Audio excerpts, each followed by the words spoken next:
Now, illustration number 3. From the following cash book and accounts, prepare the trial balance as on 31st January 2014. यहाँ पर क्या दिया है? आपको कैश बुक दिया हुआ है क्वेश्चन के अंदर, एंड बाकी सारे जितने भी लेजर है ना, बाकी सारे जितने भी लेजर्स है वो आपको क्वेश्चन में दिए हुए। क्या बनाना है आपको? यहाँ पे आपको ट्रायल बैलेंस मेंटेन करना है ना? क्या करना है? ट्रायल बैलेंस मेंटेन करना है। कौन से डेट को क्लोज कर रहे हैं, कौन से डेट को प्रिपेयर कर रहे हैं? 31 जनवरी 2014। सेम यही डेट लिखेंगे। प्रिपेयर ट्रायल बैलेंस करना है, कुछ फॉर्मेट उसका इसी तरीके से आता है हमारा। Name of account, debit balance, credit balance, then trial balance. Trial balance के आगे क्या किसी ओनर का नाम दिया हुआ है या उसके फर्म का नाम? नहीं, कुछ नहीं दिया है, इसमें डायरेक्ट क्या लिखेंगे? Trial balance. कौन सी डेट को आप प्रिपेयर कर रहे थे? एज ऑन 31 जनवरी 2014। यहां पर आपने लिख दिया ये, ठीक है। चलिए आ जाते हैं हमारे स्टार्टिंग से अब कैश बुक से यहाँ पे, ठीक है। चलो देन फर्स्ट ट्रायल बैलेंस में आपको पता है कि हम क्या करते हैं, जितने भी लेजर जो दिए जाते हैं, जितने भी लेजर दिए जाते हैं उनकी एंट्री किसमें की जाती है? ट्रायल बैलेंस में करते हैं, बराबर। अब यहां पर ये क्या है? कैश बुक दिया हुआ है। हम लेजर के अंदर कैसे ट्रांजैक्शन आते हैं हमारे, तो सारे कैसे हो जाते हैं? क्रेडिट, है ना? हम कैसे लिखते थे? जो स्पेशल बुक है हमारी प्लस, वो सब में क्या आता था? क्रेडिट लिखते थे। एंड कैश बुक क्या है? ये सेपरेट बुक है अलग से। कैश बुक क्या है? अलग एक सेपरेट बुक ही है, तो मुझे इसको ट्रायल बैलेंस में शो करने की जरूरत नहीं आएगी, है ना? इसे देखो क्या यहाँ पे किया हुआ है,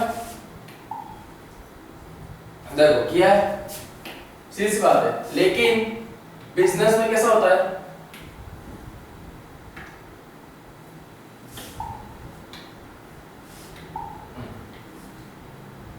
ओहो, जस्ट अ सेकेंड।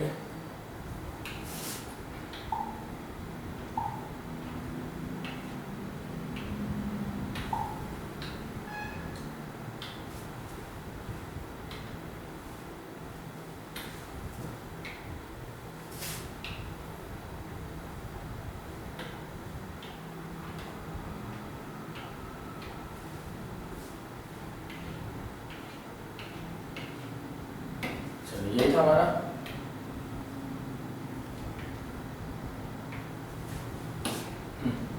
बराबर। इलस्ट्रेशन 3, कैश बुक दी हुई है, अकाउंट्स आपको दिए गए, ट्रायल बैलेंस आपको प्रिपेयर करना है। कैश बुक दी है तो सेपरेट सी बात है, कैश बुक में हम लिखेंगे, लेकिन लेजर के कॉलम के अंदर नहीं आता। इतना तो हर किसी को पता है कि स्पेशल जब भी आपको बोले कि लेजर के अंदर कैश बुक वाला नहीं बनता है, कैश बुक एक अलग से ही प्रिपेयर होगा। ट्रायल बैलेंस के अंदर तो सारी ही चीजें आएगी, cash, bank, capital, credit, purchase, furniture, machine, asset, liability जितनी भी होगी, इनफैक्ट आपके एक्सपेंस तक, वो सब किस में आएंगे? ट्रायल बैलेंस में आएंगे। कब? अगर आपने उसका लेजर प्रिपेयर किया है तो, दैट मींस इस तरीके का कोई फॉर्मेट आपने प्रिपेयर किया है, तब ही आप ट्रायल बैलेंस में उसकी एंट्री दे सकते हो। क्लियर? चलो अच्छा, कुछ इस तरीके से आ गया हमारे पास ट्रायल बैलेंस। ये था name of the capital account. जैसे फर्स्ट स्टार्टिंग किससे की जाती है? कैश बुक में स्टार्टिंग किससे करेंगे? कैपिटल से। लेजर, ये तो ऑलरेडी एक सेपरेट बुक ही बनती है हमारी कैश बुक के रिगार्डिंग। लेजर की अलग अलग बुक बनती है। जैसे फर्स्ट कौन सा था? कैपिटल। कितना है? कैपिटल दिया हुआ है जनवरी, 1 जनवरी। Amount as per cash book, जितना कैश बुक में था एज पर उतनी अमाउंट है। कितनी है? 75,000 रुपीज। क्या आया है? क्रेडिट बैलेंस आया है। क्रेडिट बैलेंस आया है तो ट्रायल बैलेंस के भी कौन से कॉलम में जाएगा?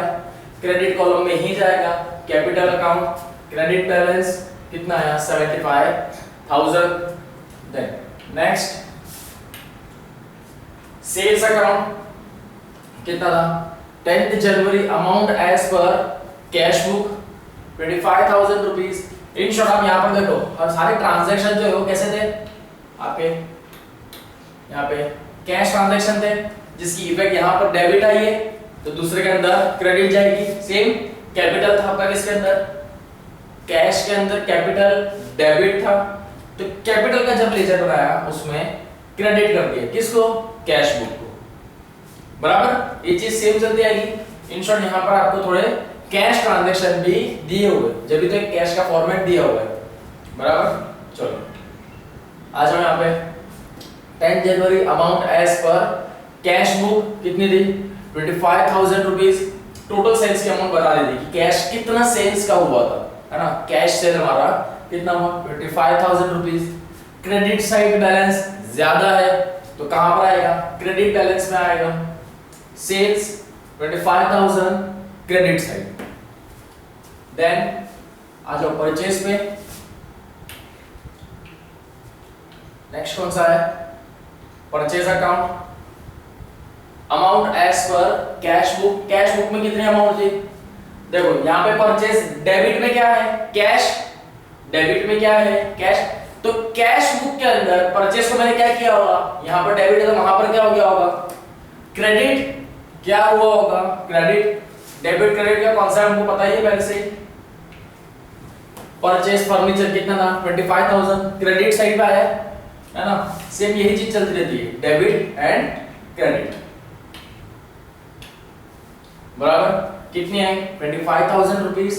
दोनों को इक्वल साइड लिख के कहां पर ट्रांसफर की जाती है, परचेज सेल्स ट्रेडिंग अकाउंट में इसको ट्रांसफर कर देंगे। कहां पर ट्रांसफर किया जाएगा, ट्रेडिंग अकाउंट में इसको आपको ट्रांसफर करना होगा। कितनी अमाउंट 25,000। चलो फिलहाल ये ट्रेडिंग अकाउंट में ट्रांसफर करेंगे, जब हम ट्रेडिंग अकाउंट प्रिपेयर करेंगे तब आगे पढ़ेंगे इसके बारे में भी। फिलहाल ट्रायल बैलेंस प्रिपेयर कर रहे हैं तो डेबिट साइड के कॉलम में परचेज का ज्यादा अमाउंट आई है, अगर डेबिट बैलेंस आया है तो कहां पर इसकी इफेक्ट भी कहां जाएगी, ट्रायल बैलेंस में, डेबिट साइड ही। परचेज अकाउंट आया है, परचेज कितना था 25,000 rupees, clear. Then next is furniture account. कितना है, January 10 amount as per cash book. Cash book में आपका फर्नीचर जो आपने परचेज किया था वो कितने का था, भाई 15,000 रुपीज का था। कितने का था, 15,000 रुपीज का था। चलो इसी के regarding balance sheet means next month के लिए क्या हो जाएगा, उसको ट्रांसफर कर देंगे। कितना 15,000 रुपीज ही क्या कर दिया जाएगा, ट्रांसफर कर देंगे 15,000 को। टोटल लिखा है यहाँ पे, डेबिट साइड का टोटल ज्यादा आया है, एंट्री निकाल की जाएगी डेबिट साइड पे ही। फर्नीचर अकाउंट मींस यहाँ पे कितना गया, डेबिट पे 15,000 रुपीज आ गया यहाँ पे आपका। देन कमीशन,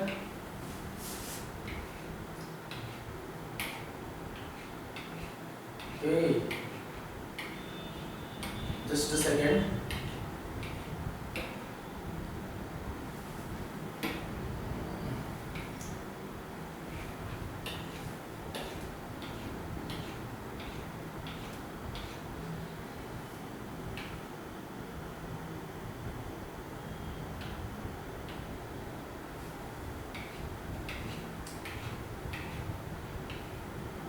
चलो ठीक है, मतलब जो क्वेश्चन में दी गई है उसके बेस पे चलते हैं हम लोग। जैसे रेंट दिया हुआ था, नेक्स्ट क्वेश्चन में क्या था, नेक्स्ट रेंट था एज पर कैश बुक। कितना रेंट आपको मिल चुका था 200 रुपीज, है ना। कितना पैसा आप दे चुके थे रेंट के लिए, दे चुके, कितना है 200 rupees. Profit and loss account में ट्रांसफर किया जाता है, आइदर प्रॉफिट होता है या तो इसमें लॉस होता है। डेबिट साइड पे टोटल आया है, दैट मींस इफेक्ट भी कहां जाएगी, डेबिट साइड पे ही आएगी, रेंट के नाम से। रेंट कितना है 200 रुपीज, बराबर। रेंट कितना है 200 रुपीज। यहाँ पर एक कमीशन का जो पॉइंट है ये दिया हुआ ही नहीं है ना। यदि आपको कमीशन दिया नहीं इसलिए ब्लैंक है, तो उसको लिखने की जरूरत भी नहीं, क्योंकि जो जो चीज के लेजर आप प्रिपेयर कर रहे हैं सिर्फ उन्हीं के यहाँ पे नाम आएंगे। तो ये कमीशन को हटा देना, है ही नहीं तो क्यों लिखना। नेक्स्ट टेलीफोन चार्जेस, किस पे आ गए, telephone charges. Amount as per cash book 31 January कितनी थी 1,000 rupees. Again debit side total ज्यादा है, दोनों साइड इक्वल करके अमाउंट कहां पर ट्रांसफर कर दोगे, प्रॉफिट एंड लॉस अकाउंट में, बराबर। कई बार आपका सलाह कि यार कुछ फायदा होगा या तो बहुत खर्चा लग रहा है, that means it's a profit and loss account, telephone charges के नाम से कहां पर जाएगा, डेबिट साइड पे ट्रायल बैलेंस में उसकी इफेक्ट आएगी। टेलीफोन चार्जेस कितना आया 1000 rupees on debit side. Then next अब कौन सा लेजर है, ओके यहाँ पर आपके लेजर जो है वो कंप्लीट हो गए। तो फाइनल आ जाओ किसके ऊपर, हमारा कैश का आपको प्रिपेयर करके रखा हुआ था। यस, क्या दिया हुआ है, कैश का आपको प्रिपेयर किया हुआ है, कितना था 75,000, 25,000, 1 लाख। क्रेडिट के कंपेयर में डेबिट साइड का टोटल है वो ज्यादा है ना, डेबिट साइड का टोटल ज्यादा है इसके कंपेयर में, क्रेडिट कंपेयर में। 1 लाख में से 15,000, 25,000, 2,000 एंड 1,000 को जब माइनस करेंगे तो कितनी अमाउंट है आपके पास, 57,000 रुपीस की है आपकी रिमेनिंग अमाउंट। बराबर, रिमेनिंग अमाउंट तो क्या है, हम सिर्फ इसकी इफेक्ट लिखते हैं, लेकिन कौन सी साइड का टोटल ज्यादा आया, ये देखो डेबिट साइड का आपका टोटल ज्यादा आया है। अमाउंट कौन सी आएगी, जो बैलेंस शीट अमाउंट है ये लिखी जाएगी हमेशा। अमाउंट लिखी कौन सी जाती है, जो आपकी रिमेनिंग बैलेंस आया है ना, हम ये अमाउंट लिखते हैं किस बेस पे, कौन साइड का टोटल ज्यादा आया है उस बेस पे। डेबिट साइड का टोटल ज्यादा आया है, दैट मींस कहां पर 57,000 की इफेक्ट आएगी, सो ऑब्वियस बात है डेबिट साइड का टोटल ज्यादा है तो डेबिट साइड पे ही लिखी जाए। चलिए, कैश इन हैंड कितना था 57,000 रुपीस, क्लियर। अब यहां पर आपके जितने भी लेजर थे है ना, आपको जितने भी इफेक्ट देनी थी, ये सारी चीजें आपकी क्या होगी यहाँ पे कंप्लीट। देखो ये सारी चीजें आपके यहाँ पे कंप्लीट हो गई, दैट मींस क्वेश्चन आपका हो गया कंप्लीट। नेक्स्ट स्टेप क्या है, अब आप इन सभी चीज का जितना दिया गया इनका टोटल करो। जैसे क्रेडिट साइड का 75,000, 25,000, 1 लाख रुपीस, 1 लाख लिख दिया। दैट मींस अगर क्रेडिट साइड का 1 लाख आ रहा है तो डेबिट साइड का भी 1 लाख रुपीस आना चाहिए, तभी तो हम बोलेंगे कि हमने जितने लेजर प्रिपेयर किए वो सारे सही होंगे। बराबर, चलो नेक्स्ट स्टेप क्या हो गया, अब क्रेडिट साइड डेबिट साइड के जितना उसको टोटल करो, लाइक 25,000, 15,000, 200, 1,000 एंड 57,000 रुपीस। क्या इन सब का टोटल 1 लाख के बराबर आ रहा है, चेक करो, क्या इन सब का टोटल 1 लाख के बराबर आ रहा है, नहीं आ रहा है। इसीलिए अब एट ए टाइम क्या करना होगा, जनवरी मंथ है, हमको तो क्लोज करना है इसको, है ना, क्योंकि क्लोजिंग का टाइम होता है ना कि आपको उसी दिन आपको इस चीज को क्लोज करके सबमिट कर देना है। बाद में आपको जितना सोचना हो बाद में सोच लेना, लेकिन अभी एग्जैक्ट इतना तो बता सकते हैं ना कि हमारा टोटल जो ट्रांजैक्शन हुआ है वो कितना 1 लाख रुपीस का जनवरी मंथ में हुआ है। कैसे 1 लाख डिसाइड हुआ, क्योंकि जो हायर वैल्यू होगी ना वहीं पर आप देखना, जैसे डेबिट साइड क्रेडिट साइड पे कितना है 1 लाख, डेबिट साइड पे मे भी आपका नियर टू 1 लाख नहीं आ रहा है। दैट मींस कि कहीं ना कहीं आपसे गलती जो है वो कहां पर हो गई है, डेबिट साइड के कॉलम में हो गई होगी। तो उसके लिए क्या किया जाएगा, 1 लाख यहां तो लिख दो। अब इस पोजीशन को भी डेबिट साइड के टोटल को भी 1 लाख बनाना है, तो उसके लिए आप यहां पे कितना ऐड करोगे तब जाके 1 लाख आ जाए। आप इन सबको पहले प्लस करो, 15,000, 25,000, 15,000, 200, 1,000 एंड 57,000 को प्लस करो, 1 लाख में से माइनस करो, रिमेनिंग अमाउंट है उसको आप क्या नाम दे दो, सस्पेंस अकाउंट के नाम से नाम दे दो। यहाँ पे इस सस्पेंस अकाउंट कितना बना 1800 का, यहाँ पे आपका सस्पेंस अकाउंट है ना, 1800 का क्या आपका सस्पेंस अकाउंट। ये उस टाइम पे तो आपने सबमिट कर दिया, इन फ्यूचर आप क्या देखेंगे कि यार मेरा सस्पेंस अकाउंट मींस 1800 रुपए कुछ ऐसे थे जिसकी कहीं ना कहीं एंट्री नहीं आई है ना। देन अब इसके बाद क्या होगा, नेक्स्ट स्टेप जैसे सबमिट कर दिया, अब उसके बाद जितने भी टीम मेंबर है उस 1800 को फाइंड आउट करेंगे कि ऐसे ये पैसे गए तो आखिर कहां गए, है ना। तब बाद में पूरा चेक कर लेते, एटलीस्ट आपकी ये फॉर्मेट जो है ट्रायल बैलेंस वो तो प्रिपेयर हो गई, पता चल गया कि कहां पर गड़बड़ हुई है, 1800 के अंदर हमारी गड़बड़ हुई है कहीं पे। बराबर, सेम इसी तरीके से करना है आपको, लेकिन हर बार ऐसा मत करना कि बस सस्पेंस अकाउंट ही बना रहे हैं, है ना। बहुत रेयर केस में सस्पेंस अकाउंट क्रिएट होता है। बराबर, then In the above example, we see that the totals of two columns of the trial balance do not tally. क्या बता रहा है कि कभी कभार इस तरह का होता है। हमने जो एग्जाम्पल भी देखा है, हमारा 3rd नंबर का एग्जाम्पल जो उसमें क्या बताया गया है कि दोनों साइड का जो टोटल है वो टैली नहीं हो रहा है। Credit side is more than the debit side by 1800।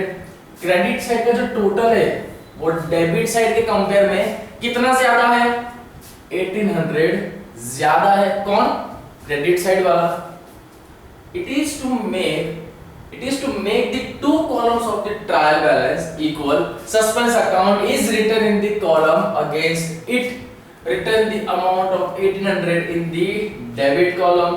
क्या बताया गया कि दोनों को इक्वल करना था, जिसके लिए कहां पर कमी आ रही थी? डेबिट साइड के टोटल में कम आ रही थी वैल्यू, क्योंकि वो 1 लाख रुपीस नहीं बन रहा था, तो इसीलिए वहां पर सस्पेंस अकाउंट क्रिएट किया गया और जितने का डिफरेंस आ रहा था उतनी अमाउंट हमने यहाँ पे स्पेसिफाई करके लिख दी।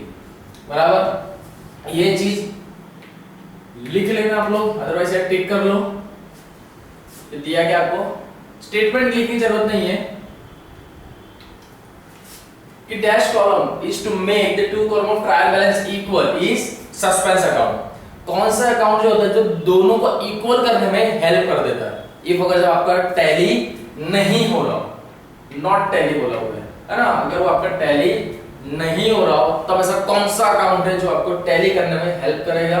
It is suspense account. Fill in the blanks में आ सकता है ये भी। Then as soon as errors are detected and rectified, this suspense account will show no balance. इसकी कोई बैलेंस इफेक्ट नहीं दिखाई जाती है किसकी? सस्पेंस अकाउंट में। बराबर। देन चलिए now illustration number 4. From the following balance extract from the books of a trader prepare trial balance as on 31st January 2014. अब आपको क्या दिया हुआ है? आपके पूरे बैलेंस आपको बुक के अंदर बता देगा। दैट मींस फाइनल बैलेंस दे दिया गया है कि आपका कैश ऑन हैंड कितना था, बैंक में आपका कितना पैसा है, आपको कितने बिल्स आपने रिसीवेबल हुए 18,000, कितने बिल्स पे करने हैं 16,000 के। देन सन्ड्री डेटर्स बता दिए गए 24,600, सन्ड्री क्रेडिटर्स बता दिए गए 32,400, कैपिटल है 50,000 रुपीस। देन ड्राइंग्स बताया गया है 18,000, सेल्स कितना है 1,05,000, परचेज देख रखा हुआ है 75,000, कैरियज इनवर्ड दिया हुआ है 2700, सैलरी दी गई है 12,000, एडवर्टाइजमेंट 2,400, इंश्योरेंस दिया गया है कितना 1,600, फर्नीचर है 7,500, स्टॉक है 18,600 एंड ऑफिस रेंट जो आपने पे किया होगा वो कितना है 2,000 रुपीस मेनली दिया हुआ है। यहाँ पर क्या आपको सारी चीजें बता देगा। दैट मींस आपको जो लास्ट बैलेंस होता है ना, बैलेंस अमाउंट, वो आपको यहाँ पे दे दिया गया है। लेजर में हमेशा रखना कि सारी चीजें सेम ही आती है हर बार। आप sales, purchase, bills receivable, profit loss इस तरीके से नहीं आता है, जैसी इफेक्ट हो वैसा ही आता है उसके अंदर। बराबर। तो cash in hand, trial balance में कैश इन हैंड जो आपको बताया गया है वो किस साइड पे आप लिखोगे? Cash in hand. चलो कुछ इस तरीके से आएगा आपका सेम फॉर्मेट। ये ट्रायल बैलेंस है ना, ट्रायल बैलेंस का फॉर्मेट यही है। अब आपको यहाँ पर क्या करना है, सिर्फ जो नेम आपको दिए उस पर स्पेसिफिक एंट्री करनी है, आइदर डेबिट या क्रेडिट कॉलम में आपको सिर्फ एंटर करना है। जैसे कैश इन हैंड, पता है कैश इन हैंड कहां पर आता है? डेबिट कॉलम में आता है। कैश लिख दोगे डेबिट कॉलम में 4,200 rupees. Then bank, cash and bank, bank में कितना पैसा है 16,800 लिख दिया जाएगा डेबिट साइड पे। बैंक 16,800, ये हमेशा यहीं पर आता है ना। आपको ये सब जो चीजें बता दी क्या एक बार मेमोराइज करने के लिए कि मोस्ट प्रोबेबली ये सारी चीजें इसी साइड पे आती है। जो डेबिट में है वो डेबिट साइड, क्रेडिट में है वो क्रेडिट साइड। फिक्स है, यहीं पर इनकी इफेक्ट दी जाती है। नेक्स्ट कौन सा है, जैसे बिल्स रिसीवेबल कितना था 18,000 रुपीज। 18,000 कहां पर आता है, बिल्स रिसीवेबल डेबिट साइड पे, बराबर। हमको सेम क्वेश्चन है, डायरेक्ट आंसर नहीं देख लेते। देन कौन सा है, बिल्स पेबल, हमको पे करना होता है, पेबल कहां पर आता है वो, क्रेडिट साइड पे। देन सन्ड्री डेटर्स, इजीली याद कर सकते हो, सन्ड्री डेटर्स है डेबिट साइड पे आता है 24,600। एंड सन्ड्री क्रेडिटर्स कहां पर आएगा, क्रेडिट साइड पे 32,400 रुपीस, बराबर। Then capital, remember always capital कौन साइड पे आता है, आपका कैपिटल आता है क्रेडिट साइड पे, कितना था 50,000 रुपीस। 50,000 हमेशा ही आएगा, लेकिन कैपिटल का आता है क्रेडिट साइड पे। देन ड्राइंग्स कहां आता है 18,000 रुपीस डेबिट साइड, याद रख लो इसको, drawings debit, capital credit. Sundry creditor ये क्रेडिट में आते हैं, ये डेबिट आता है। Bills payable credit, bills receivable debit, cash debit, bank debit. इनका फाइनल बैलेंस हायर अमाउंट, या आप बोलो ना हमारा डेबिट बैलेंस, क्रेडिट बैलेंस आपको डायरेक्ट पता चल रहा है कहां पर आते हैं ये। जैसे बिल्स पेबल क्रेडिट बैलेंस होता है, sundry creditor credit balance, capital it's credit balance, drawing it's a debit balance. Then sales is a credit balance 1,05,000 rupees. Then purchase is a debit balance which comes as 75,000 rupees. कितना आता है 75,000, ये credit balance, debit balance, बराबर। Next कौन सा है, carriage inward. Inward कब होता है, जब आप कोई चीज परचेज करते हो तो आपको उसके लिए पैसा देना पड़ता है ना, कि लाओ भाई वो चीज हमारे वहां ले आओ, उसका तुमको भाड़ा दे देंगे। कैरियज इनवर्ड, सीधी सी बात है, ये भी कहां जाएगा, डेबिट में ही आता है, बराबर। Then salary, salary also comes as debit side of the trial balance, कहां पर आती है, डेबिट साइड। एडवर्टाइजमेंट एक्सपेंस है ना, ये सब, ये सारी चीजें क्या है, ट्रायल बैलेंस में आपके जो जो एक्सपेंस हो गए, आपको जहां पर खर्चा लग रहा है, क्या आपके एक्सपेंस। ट्रायल बैलेंस में आप अपने एक्सपेंस कहां शो करते हो, डेबिट साइड पे आप बताते हो उसको, किसको, आपके एक्सपेंसेस को। सेम कितना था, परचेज था, कैरियज इनवर्ड, सैलरी, एडवर्टाइजमेंट, क्या है आपके लिए, एक्सपेंस ही है, थोड़ा खर्चा हुआ है। देन नेक्स्ट कौन सा है, इंश्योरेंस। इंश्योरेंस के लिए पे करना पड़ेगा तभी मिलेगा, कितना, अगेन इट्स एन एक्सपेंस 1,600, कहां पर आया, डेबिट साइड पे। फर्नीचर आपने परचेज किया था 7,500 रुपीस का, again it's an expense, so it comes on debit side of the trial balance, है ना, और we can say as a it's a debit balance, clear. Then rent, rent pay किया है 2,000 rupees, बराबर। अब आपको ऐसा होगा कि सर हमको कैसा पता चला कि रेंट पे किया है, जब याद रखना, जब भी कभी आपको सिर्फ रेंट वर्ड दिया हो ना, दैट मींस आपने उसको पे ही किया होगा, क्योंकि जब तक आपको ऐसा नहीं लिखता है कि रेंट रिसीव नहीं लिखा है, दैट मींस आप उसको अपनी इनकम जनरेट नहीं कर पाओगे। जब भी आपको रेंट लिखा है तो इजीली समझ जाना कि ये हमारा क्या बता रहा है, हमारा एक्सपेंस शो कर रहा है, क्या शो कर रहा है, एक्सपेंस ही शो कर रहा है। चलो ऐसे लिख दिया 2,000 रुपीस। स्टॉक, दैट मींस आपके पास अभी आपने जो एक्सपेंस किया था उसका कितना पड़ा हुआ अभी भी आपके पास, तो अभी भी 18,600 रुपीस का स्टॉक मेरे पास अभी भी है, अवेलेबल है, बराबर। यहां पर आपके जितने भी ट्रांजैक्शन थे वो सारे कंप्लीट हुए। नेक्स्ट एंड लास्ट स्टेप क्या होगी आपकी, टोटलिंग, क्या है, फाइनल स्टेप क्या होता है, टोटल। सो क्रेडिट साइड का टोटल किया जाएगा पूरा 16,000, 32,400, 50,000, 1,05,000 का टोटल कितना आया, 2,03,400, बराबर। सेम यही चीज इसके साथ करोगे, डेबिट साइड का टोटल भी आप प्लस करोगे सारे अमाउंट को, फाइनल आपका आंसर सेम जो आया था वही आना चाहिए, that means debit and credit balance आपका टैली हो जाना चाहिए। ये अगर वो टैली हो रहा है दैट मींस आपका जितने भी आपने लेजर प्रिपेयर किए थे या क्वेश्चन में जो आपकी इफेक्ट है वो सारी प्रॉपर है, बराबर। हर बार ऐसा सीन नहीं होगा जब आपको सस्पेंस अकाउंट क्रिएट करना होगा, बहुत रेयर केस में सस्पेंस अकाउंट आता है, तो हर बार सस्पेंस अकाउंट का नाम नहीं देना। चलो नाउ नेक्स्ट स्टेप किस पे आ गया हमारी, एक्सरसाइज 9.3 पे क्या दिया हुआ है, answer the following in one और टू वर्ड्स में आपको देने कितने मिल 4 है। चलो, if the totals of a two amount column of trial balance do not agree in which account the difference amount is written। मेरे भी थोड़ी सी देर पहले ही हमने पढ़ा था, कौन सा अकाउंट से जोड़ सकते हैं, सस्पेंस अकाउंट से, किससे, सस्पेंस अकाउंट से। ट्रायल बैलेंस के अंदर कुछ टैली नहीं हो रहा है, डेबिट और क्रेडिट में अगर उनकी अमाउंट जो टोटल अमाउंट है वो टैली नहीं हो रही है, तो हम कौन सी अकाउंट उसमें ऐड कर सकते हैं जिससे वो टैली हो जाए, सस्पेंस अकाउंट, बराबर। Then, if the total of the debit column of a trial balance is more than the total of its credit column, in which of two amount of column of the trial balance will you write the difference in amount?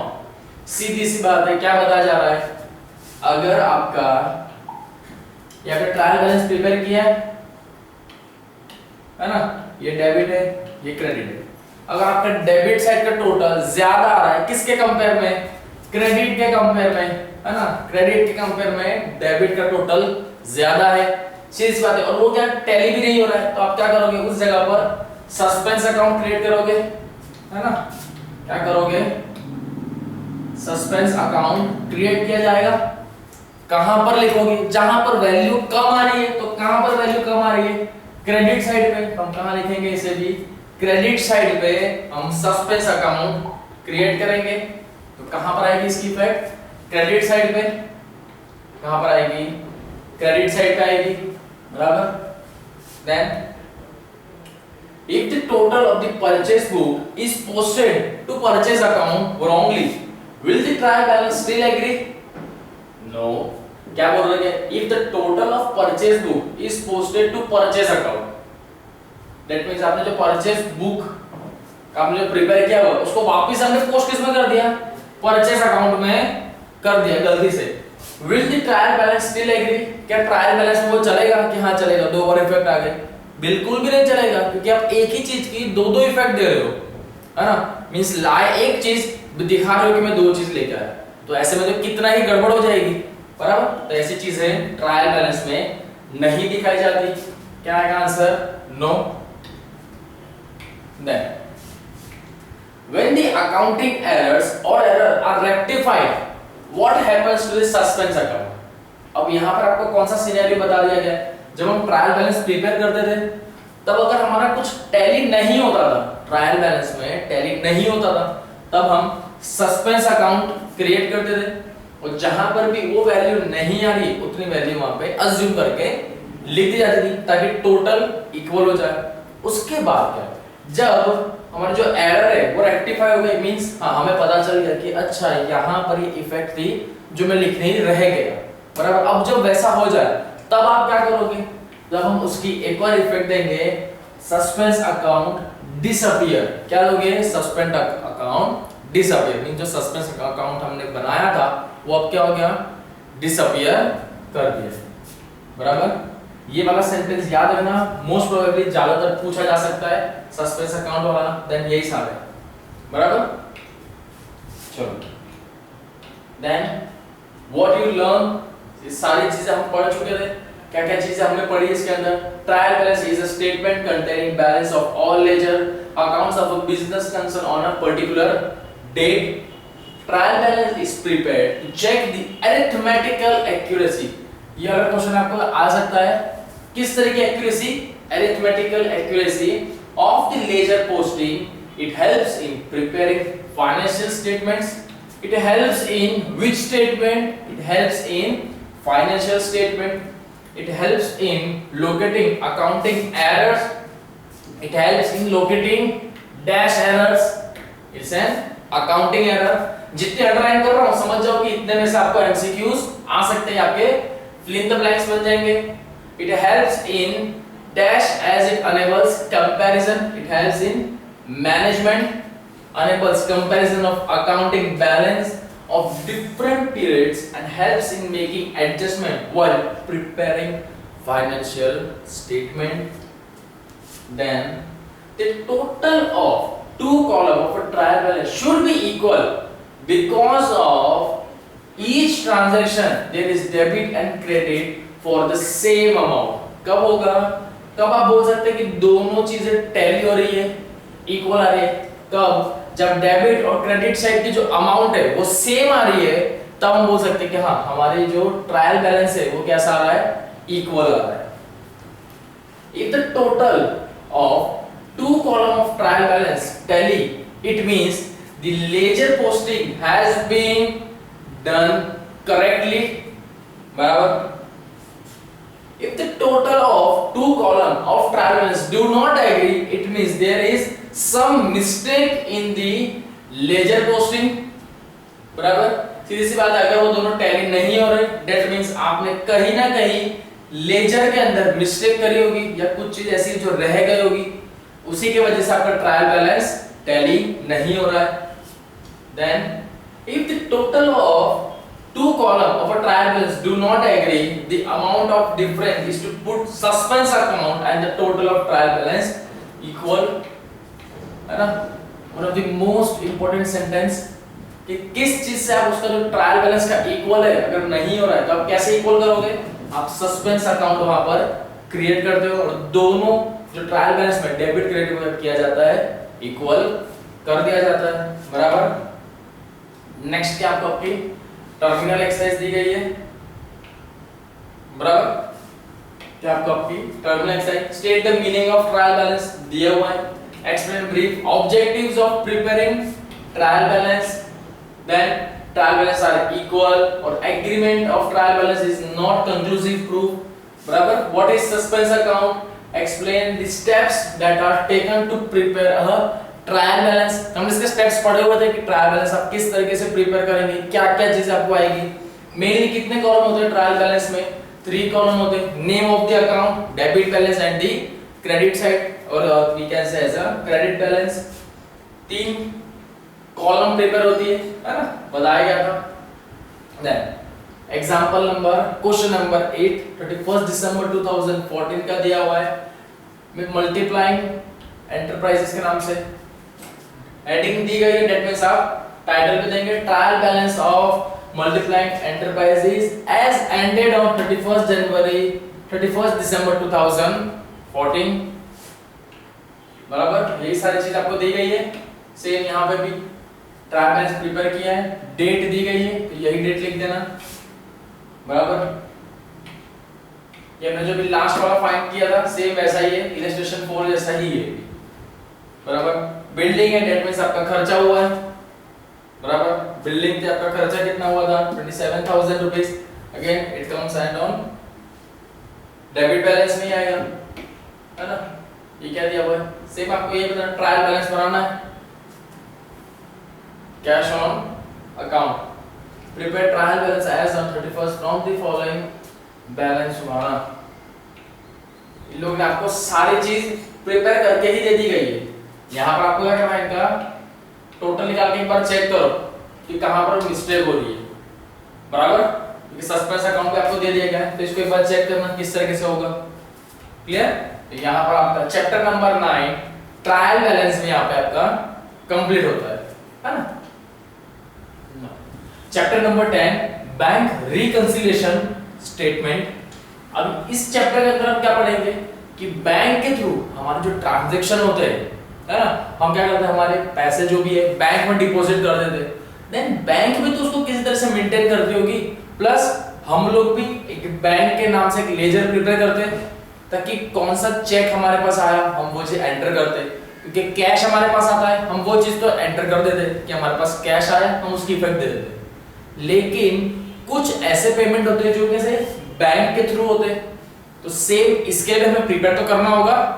बराबर. तो वही इस chapter के अंदर हम देखेंगे कि किस तरीके से प्रिपेयर किया जाता है. रिकंसिलिएशन का मतलब क्या होता है? One kind of settlement, bank settlement statement. चलिए you operate a bank account in which you deposit money and withdraw money from time to time. ये एक जनरल सी बात है. इफ अगर आप लोग का अकाउंट है या आपके फैमिली मेंबर में किसी का भी अकाउंट है तो उन्हीं के एग्जांपल के थ्रू समझना कि अगर आपका अकाउंट है तो बहुत सी बार ऐसा होता है कि आप कुछ पैसे विथड्रॉ करते हैं या डिपॉजिट करते हैं, बराबर टाइम टू टाइम ये चीज होती रहती है. You maintain a record with yourself of these deposits and withdrawals. One day when you got your passbook, that statement issued by the bank, updated, you were surprised to find that the balance shown by the passbook was different from what it should have been as per your record. क्या बताया गया है कि बहुत से लोग जो businessman वाले होते हैं ना, वो क्या करते हैं, जैसे बैंक ट्रांजैक्शन हुआ है या सपोज उनके पास से बैंक या किसी ने चेक दिया है तो वो एक बुक प्रिपेयर करके रखते हैं. जैसे हम लेजर प्रिपेयर करते हैं ना, हम लेजर प्रिपेयर करते थे सेपरेट हर चीज का, वैसे ही वो बैंक के नाम से भी एक प्रिपेयर करके रखते हैं कि भाई अगर मुझे पैसा किसने दिया है और अगर मेरे पास किसी ने पैसा दिया है तो मैं उसका इफेक्ट यहाँ लिख दूं, या मेरे पास से चेक कर मैंने पेमेंट किसी को किया है थ्रू चेक दे दिया है या बैंक के थ्रू किया है तो उसकी इफेक्ट मैं यहाँ पर लिखते जाता हूँ. बैंक तो अपना काम कर रही है, बैंक मुझे किस तरह बताएगी, मेरी पासबुक के अंदर एंट्री आएगी, उससे मुझे पता चल जाएगा. लेकिन स्टिल मेरे पास अगर पासबुक नहीं रही तो या गुम गई या स्टेटमेंट प्रॉपर प्रिंट होके नहीं आया तो उसके लिए क्या रिस्क नहीं लिया था. हर कोई क्या अपने पास की एक सेपरेट बुक प्रिपेयर करा करता है, क्योंकि बहुत सी बैंकों में देखना ऐसा होता है कि आपने अगर अब भी ट्रांजैक्शन हुआ है तो इंस्टेंट तुरंत आपकी पासबुक में एंट्री नहीं होगी, वो कुछ नंबर ऑफ टाइम पीरियड लेता है, उसके बाद ही आपकी बुक्स में एंट्री होती है. तो इतना टाइम तो दे नहीं सकते, जैसे क्योंकि ट्रांजैक्शन हो चुका है इसलिए बिजनेसमैन क्या करता है, अपनी खुद की भी एक बैंक के नाम से एक बुक प्रिपेयर करता है जिसके अंदर बैंक से रिलेटेड वो सारे ट्रांजैक्शन यहाँ पर लिखता है, रिसीव एंड पेमेंट मेनली यही होते हैं, तो वो पूरे ट्रांजैक्शन यहाँ पर प्रिपेयर करता है. अब यहाँ पर क्या बोला गया है कि आपने अपनी बुक तो प्रिपेयर करके रखी हुई थी है ना, देन आपकी पासबुक आई और कि पासबुक में जो अमाउंट है मींस आपका जो फाइनल अमाउंट दी गई है ना, वो अमाउंट आपने जो बुक प्रिपेयर की थी किसकी, बैंक के नाम से, इसके अंदर का जो और अमाउंट है, इसके अंदर की जो अमाउंट है वो दोनों टैली नहीं हो रहे. इक्वल आना चाहिए ना फिर तो, क्योंकि देखो यहाँ पर आपने भी बैंक के नाम से प्रिपेयर किया है, बैंक ने भी आपके नाम से प्रिपेयर किया हुआ, तो ये दोनों अमाउंट तो टैली होनी चाहिए. लेकिन किसी कारण वो अमाउंट टैली नहीं हो रही है, बराबर. जैसे मेरे हिसाब से मेरे बैंक खाते में 10,000 रुपए होने चाहिए थे, लेकिन बैंक मुझे क्या शो कर रहा है 9,500. तो ये कैसे पॉसिबल हो सकता है, बराबर, क्योंकि मैंने भी टाइम टाइम मेंटेन किया है, बैंक तो ऑलवेज बैंक का तो काम यही है, तो वो तो प्रिपेयर किया हुआ ही है. देन डिफरेंस क्यों आ रहा है यहाँ पे, बराबर, इस तरह का कुछ डिफरेंस आ रहा है. अब इसी के रिगार्डिंग देखो क्या बोला जा रहा है, What will you do in this case? अब ऐसी सिचुएशन में आप बताओ कि आप क्या करोगे जब आपका दोनों आपने प्रिपेयर किया हो लेकिन स्टिल डिफरेंस आ रहा है. It is obvious that you will compare the two sets of records and find out items which are recorded in one but not in other. क्या करोगे, आपकी जो पासबुक है बैंक के थ्रू, आपकी जो पासबुक है उसके अंदर हर चीज लिखी होती है कि आपने किसके रिगार्डिंग ट्रांजैक्शन किया, कौन सी डेट को किया ट्रांजैक्शन एंड द अमाउंट बताया जाता है. सेम आपने जो बैंक के नाम से बुक प्रिपेयर की है ना, वो दोनों का करोगे कंपेयर करते जाओगे कि कौन सी डेट को ये ट्रांजैक्शन हुआ था, हाँ ये ट्रांजैक्शन हुआ, इसमें भी हुआ. दैट मींस आपने एंट्री प्रॉपर की है कि नहीं, आप वो चीज चेक करोगे है ना, कंपेयर करेंगे हम दोनों बुकों को. Similar situation may arise in case of business concern which operate a bank account. These business concern maintain record of all of their banking transaction in the bank column of the cash book. हम cash book वाले chapter में तो पढ़ ही चुके हैं पूरा ये है ना. कैश बुक बैंक कॉलम हम बनाते थे जिसके अंदर बैंक के ट्रांजैक्शन हो तो बैंक के कॉलम में पूरे लिखे जाते थे, वही बता रहे हैं. On any particular date, the bank balance shown by the bank column of the cash book and that shown by the passbook should be same. अगर आपने सारे ट्रांजैक्शन एकदम प्रॉपर्ली एंटर किए बैंक का ट्रांजैक्शन है, बैंक कॉलम में ही लिखा हुआ है, बराबर। तो at the end of the month या जब भी आपको टैली करके चेक करना हो कि मेरे पास फाइनल बैलेंस कितना है ना, तो आपको आंसर कैसा आना चाहिए या अमाउंट को कैसे होनी चाहिए, सेम आनी चाहिए। But if there is difference between the two, the business concern will find out the reason to reconcile the statement. क्या होता है, बाद में आपको रिकंसील करना पड़ेगा, दैट मींस सेटलमेंट करना पड़ेगा। किसके थ्रू, कहां पर डिफरेंस आया आपकी पासबुक में और जो बुक आप प्रिपेयर कर रहे हो उसके अंदर अमाउंट में डिफरेंस आ रहा है। In this lesson, you will learn about the reasons for difference and prepare the reconciliation statement called by the bank reconciliation. इस चैप्टर के अंदर हम क्या पढ़ेंगे कि डिफरेंसेस किस तरीके से आते हैं, है ना। बहुत सारे ऐसे कारण हैं जिसकी वजह से डिफरेंसेस आ जाते हैं। जरूरी नहीं है हर बार कि हमने कुछ गलती करी हो या बैंक के पास से गलती हो, कुछ ऐसे सिनेरियो भी होते हैं जिसमें अनजाने में भी आप गलत इफेक्ट दे देते हो, बराबर। तो यही सारी चीजें बताऊंगा मैं आपको इसी चैप्टर के अंदर, है ना, कि किस तरीके से रिकंसिलिएशन दैट मींस सेटलमेंट किया जाएगा उस स्टेटमेंट का, और उसी को क्या बोलते हैं, bank reconciliation statement. Clear? Then चलो, business concern maintain the cash book for recording cash and bank transaction. The cash book serves the purpose of both the cash account and the bank account.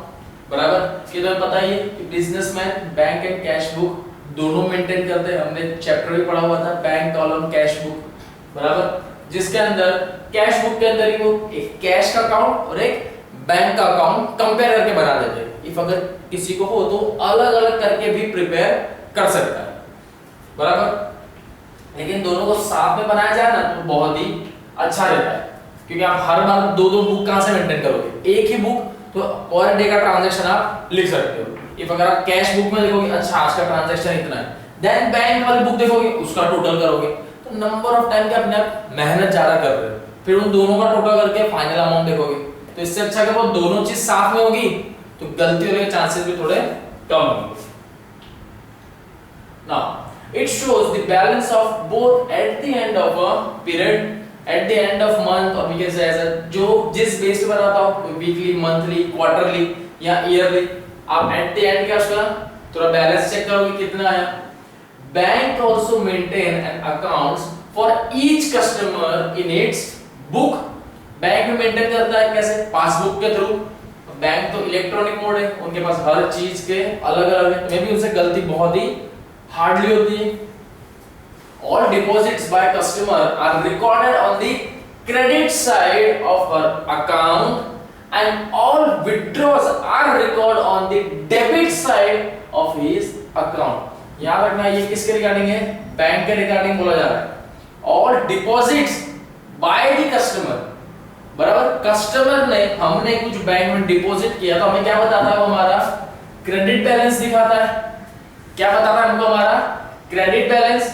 और जब हमने क्या किया, कुछ deposit किया, और जब हम बैंक के पास से कुछ ले लेते हैं, हमारा अकाउंट में से ले लेते हैं, तो क्या आता है, डेबिट बैलेंस हमें शो करता है। क्या करता है, डेबिट बैलेंस। इस लाइन को टिक कर लेना, है ना। आपको डेबिट बैलेंस कब दिखाएगा, क्रेडिट बैलेंस कब दिखाएगा, या कौन साइड पे, क्रेडिट साइड पे कब आएगा, जब आपने कुछ डिपॉजिट किया तब आपकी इफेक्ट कहां आएगी, क्रेडिट साइड पे। एंड आपने जब विथड्रॉ करेंगे तब कौन साइड आएगा, डेबिट साइड पे आएगा। Clear? A copy of this account is regularly sent to the customer by the bank. Bank के थ्रू डेली अपडेट दी जाती है। जस्ट लाइक जैसे बहुत से लोगों का ईमेल कनेक्ट होता है, या अभी तो ऑनलाइन भी आपको आ गया है, ई सर्विस आ चुकी है, ऑनलाइन पासबुक भी है, एंड आप कॉल के थ्रू भी पूछ सकते हैं, कस्टमर केयर में आप कॉल करके पूछ सकते हैं, और अदरवाइज एसएमएस सर्विस तो आपको दी ही जाती है, बराबर। तो आपको डेली अपडेट भी मिलती रहेगी कि आपके बैंक में कितना बैलेंस है, या अभी आज के टाइम में तो गूगल पे, जी पे, पेटीएम, बहुत कुछ है जिससे आप अपना बैंक स्टेटमेंट इंस्टेंटली चेक कर सकते हो। दिस इज कॉल्ड पासबुक और अ बैंक स्टेटमेंट। क्लियर? ये भी आपको स्टेटमेंट पर डेफिनेशन दे दी गई है। It is usual to tally the firm's bank transaction as recorded by the bank with the cash book, but sometimes the bank balance as shown by each book and that shown by the passbook statement do not match। ऐसा बहुत सी बार होता है कि आपने जो चीज prepare की है और बैंक के थ्रू जब वो पासबुक आया तब आप जब कंपेयर कर रहे हो तो कहीं ना कहीं जो अमाउंट होनी चाहिए वो इक्वल नहीं आ रही है। If the balance shown by the passbook is different from the balance shown by the bank column of cash book, the business firm will identify the cause of such difference। क्या बता रहे कि हमने जो चीज बुक प्रिपेयर करी थी bank के रिगार्डिंग, जो बैंक के ट्रांजैक्शन होंगे उसके बिहाफ पे हमने एक बुक प्रिपेयर करी थी, बराबर। अब बैंक के थ्रू जब हमें पासबुक आई उसके अंदर एंट्री करी हुई आई, अगर वो अमाउंट सेम नहीं हुई तब हमारा नेक्स्ट स्टेप क्या करेंगे कि आइडेंटिफाई करेंगे कि ऐसा डिफरेंस क्यों आ रहा है, कि कहां पर ऐसी गलती हो गई, बराबर। पैसे का सवाल है, कहां पर गलती हो गई, क्योंकि बैंक तो वही ट्रांजैक्शन लिखेगा जो आपने किया, मे बी कहीं ना कहीं गलती हमारी बुक्स में ही हो सकती है, बराबर। It becomes necessary to reconsider them, it becomes necessary to reconsider means उसको सेटल करना सबसे ज्यादा इंपॉर्टेंट होगा, उसी टाइम पे आपको करना ही पड़ेगा, नहीं तो अदरवाइज वो जो डिफरेंस आया है वो धीरे धीरे बढ़ता ही चला जाएगा और एक बड़ी अमाउंट के रूप में आ जाएगा, है ना। सो to reconcile the balance of cash book and passbook, a statement is prepared। क्या जाता है, एक स्टेटमेंट दिया जाता है उसके regarding. this statement is called bank reconciliation statement। It can be said that bank reconciliation statement is a statement prepared to reconcile the difference between the balance as per bank column of the cash book and passbook on any given date. Clear, समझ में आ रहा है कि bank reconciliation क्यों बनाया जाता है। Easily अभी अगर आपको कोई पूछे कि बैंक रिकंसिलिएशन स्टेटमेंट क्यों प्रिपेयर किया जाता है, ताकि जब भी आपको बैंक के थ्रू जो आपको पासबुक आती है जिसके अंदर सारी इंफॉर्मेशन रिटर्न है, आपके बैंक ट्रांजैक्शन की एक एक डिटेल उसमें बताई गई है, एंड आपने भी एक बुक प्रिपेयर करी है बैंक के नाम से। इफ अगर ये दोनों का टोटल अमाउंट एक जैसा नहीं आ रहा है, देन आप क्या करते हो, बैंक रिकंसिलिएशन स्टेटमेंट प्रिपेयर करते हो। क्यों, ताकि दोनों की जो अमाउंट है वो कैसी कर दी जाए, सेटल कर दी जाए। कहां पर एरर आई है वो आप बैंक रिकंसिलिएशन स्टेटमेंट के थ्रू आइडेंटिफाई कर सकते हो। क्लियर, कभी भी बैंक रिकंसिलिएशन स्टेटमेंट आपको कोई पूछे तो अब आप लोग इजीली उसे बता सकते हैं। चलो, क्यों हमें चाहिए होता है ये need for preparing bank reconciliation statement. It is neither compulsory to prepare bank reconciliation statement not a date is fixed on which it is to be prepared. कोई कंपल्सरी नहीं है किसी भी फॉर्म के लिए कि नहीं आपको तो बैंक रिकंसिलिएशन स्टेटमेंट प्रिपेयर ही करना होगा। क्यों कंपल्सरी नहीं, क्योंकि बहुत से लोग ऐसे ट्रांजैक्शन है, मे बी हार्डली आज के टाइम पे ऐसे तो कोई भी नहीं होगा जो बैंक के थ्रू ट्रांजैक्शन ना करे, क्योंकि ऑनलाइन मोड बहुत आ गया है। लेकिन बहुत सी जगह पर ऐसा है कि सिर्फ वो कैश पे डील करते हैं, either you can do as a cash और आप क्रेडिट पे कोई सामान ले जाओ, लेकिन बैंक के थ्रू ट्रांजैक्शन नहीं प्रीफर करते। इसलिए क्या बोला गया है, इसलिए वो कंपल्सरी नहीं बोला है। डिपेंड करता है हर किसी का बिजनेस पे, है ना। कोई कैश पे ही डील करता है, बैंक के थ्रू नहीं जाता है। और इसकी कोई फिक्स डेट नहीं है कि इस डेट पे तो आपको बैंक रिकंसिलिएशन स्टेटमेंट प्रिपेयर ही करना होगा, ऐसा इसमें कुछ भी नहीं है। It is prepared from time to time to check that all transaction relating to bank are properly recorded by the businessman in the bank column of the cash book and the bank in its ledger account. बराबर, क्यों बनाया जाता है, ताकि check कर लिया जाए कि हमने जितनी बैंक के ट्रांजैक्शन किए क्या वो सही थे या नहीं। जस्ट लाइक हमने लेजर प्रिपेयर किए थे, उसको चेक करने के लिए क्या प्रिपेयर कर रहे थे, ट्रायल बैलेंस, ताकि पता चले कि हमने सारी लेजर की जो इफेक्ट है क्या वो सही है कि नहीं। कैसे पता चलता, ट्रायल बैलेंस के अंदर अमाउंट, टोटल अमाउंट इक्वल आ रही है, दैट मींस आपने जितने भी लेजर प्रिपेयर किए थे उसके अंदर सारे अमाउंट कैसे आई, करेक्ट है, तभी आई। वैसा ही सेम यहाँ पर भी बैंक के रिगार्डिंग ट्रांजैक्शन है, तो बैंक कॉलम किसकी हमने जो प्रिपेयर करी है वो, प्लस बैंक की जो पासबुक में एंट्री हुई है, अगर ये दोनों टैली नहीं हो रही है तो इसे चेक करने का थ्रू कैसा है, बैंक बैंक रिकंसिलिएशन स्टेटमेंट के थ्रू आप इसे चेक कर सकते हो, बराबर। Thus, it is prepared to reconcile the bank balance shown by the cash book and the bank statement. आप कैसे कंपेयर कर सकते हो, क्योंकि आपके पास बैंक बैलेंस तो दिया हुआ था, कहां पर, हम जो कैश बुक बैंक कॉलम बनाते हैं उसी के अंदर हमने लिखा होता है सारे बैंक के ट्रांजैक्शन, और आपको बैंक की तरफ से स्टेटमेंट तो मिलता ही है। देखना अभी बैंक ये मिनी स्टेटमेंट भी हमने सुना होगा बहुत सी बार, हार्डली, क्या बात आपने सुना है कि नहीं। आप एटीएम में जाते हो ना, कार्ड लेके जाते हैं, इफ अगर आपको बैलेंस चेक करना हो, मे बी आजकल तो आदमी फोन में ही चेक कर लेता है, लेकिन किसी को बैलेंस चेक करना हो तो वो कार्ड डालता है अंदर, देन आपका पिन कोड वो सब, देन आपको पूछा जाता है मिनी स्टेटमेंट। मिनी स्टेटमेंट में आपको क्या आता है कि आपका एक्चुअल बैलेंस कितना है, करंट बैलेंस कितना है वो आपको बता देता है, या last 10 to 12 transaction, last transaction उसकी एक लिस्ट भी बता देता है कि अभी लास्ट वीक में ही या लास्ट 10 ट्रांजैक्शन आपके ये थे, इस तरीके से बता दिया जाता है। It helps in detecting if there is any error in recording the transaction and ascertaining the correct balance on a particular date. Clear? Now, exercise number 10.1 क्या दिया गया है? The copy of customer account with the bank is called, आपको copy दी जाती है किसके regarding, आपके account के रिगार्डिंग, बैंक के थ्रू कॉपी दी जाती है। क्या होता है उसके अंदर, सारे ट्रांजैक्शन की डिटेल होती है। क्या होती है, एक ही चीज होती है, पासबुक। क्या होती है आपकी पासबुक, बराबर। Then the check deposited are entered on the dash of the bank column of cash book। अब भी हमने पढ़ा कि जब भी क्या किया जाएगा, the check deposited are entered on the, cheque हम डिपॉजिट कर रहे है ना, डिपॉजिट करते हो कौन सा आता है, जल्दी, चेक हम डिपॉजिट करेंगे, are entered on the bank on the dash of the bank column of cash book. Bank column of cash book में कहां पर आएगा, डेबिट साइड में, कहां पे आएगा, डेबिट साइड।